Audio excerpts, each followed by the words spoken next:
You could be looking to buy into it. So you could have been able to pick up a long for a buy side squeeze at that stage, which just made some pretty easy dealer money on the back of the long squeeze, the short squeeze on the back of the long side of the trade. So whilst your macro might be short, we ended up with a buy for the squeeze just there. And obviously that's a great trade. Now if the market goes up, we're in good shape. If the market goes down, we start working back into our short positions from that squeeze. Like it? Love it. So we talked about that parallel shift on bonds. We were right to talk about the parallel shift on bonds. The sell made a lot of money. We went 194.24s down to a low price of 194.06s. Interestingly enough, if you were in the room earlier, I told you about the sell we did on sevens to try and get rid of all the buyers at the bottom edge. We were one of the buyers at the bottom edge, but it was to try and get rid of the people that were paying over the odds for a bond long position. And the only thing that happened was that the curve actually changed. The DV01s changed shape as we took that trade on for the sell side squeeze. And this is what happened. You can see the curve completely changed shape there. You can see that obviously we talked about this earlier on today. We talked about the DV01s adjustments, and we said if the blue line's rising, you've got to be short bonds. Well, the blue line started to rise here, so that told us that the bond short was going to start working into this phase here. So that was it. Doomsday for the buyers at that stage. Doomsday for the buyers. So there was an exit on the retest here, and then by the time I managed to get rid of my long positions, we got in for a quick short squeeze, got a nice short squeeze. A little bit of value diverging into this phase here, but it didn't stick around, and it did drop down into lower levels. And you can see that it continued to make this real good crack at higher prices here. So that tells us that there's a real good crack at lower prices here.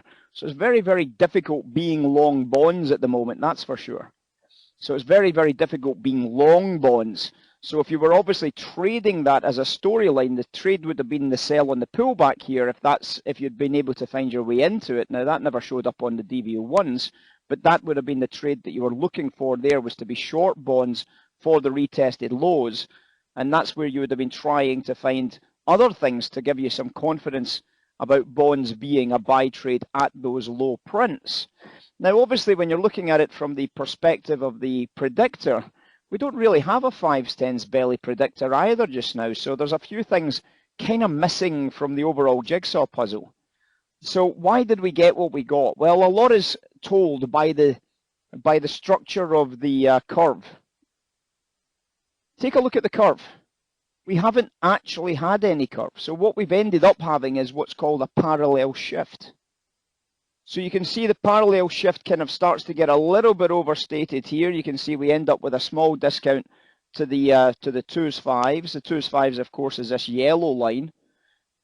So we had a little discount here, but you see the curve hasn't shown up at all.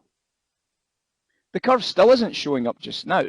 It seems to be all around the belly just now, so it seems to be still not in play to get a real good buy trade on bonds. So disappointing at the present moment, but it is what it is. If it's not there, it's not there. So we're obviously watching the belly going up. We're watching for any type of evidence of the back end moving with it. And that would obviously give us a bottom edge curve trade, which would suggest that the market really is bearish on equities, really is bearish more on oil.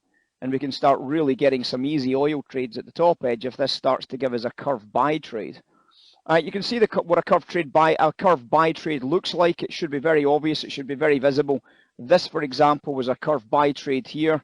Very, very visible indeed. There was a bit of an element of a curve sell trade, trade here as well. But since then, you've not really seen a really, really good curve trade setting up in these areas. We've been a little bit empty. There was a possible curve trade here for a buy on bonds. That was the last time we bought. With a relatively good size. It was still a scalp trade because we're still struggling for actual curve discounts. And now the curve has gone fair value. So fair value means possible parallel shift. So if the bond's selling, it will probably keep selling. And that's what we've got to just be aware of. And for me, therefore, it's nothing particularly exciting. It doesn't mean we can't sell top edge oil. That sell off the 90s is working out okay if you took it after the sweep, after the BSG sweep, after the BSG sweep.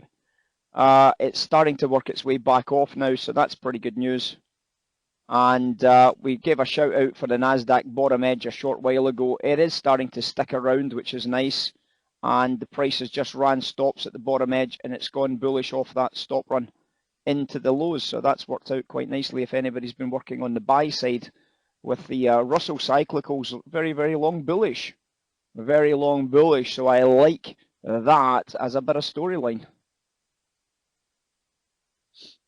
So good steady start, some quite interesting elements so far seen this morning.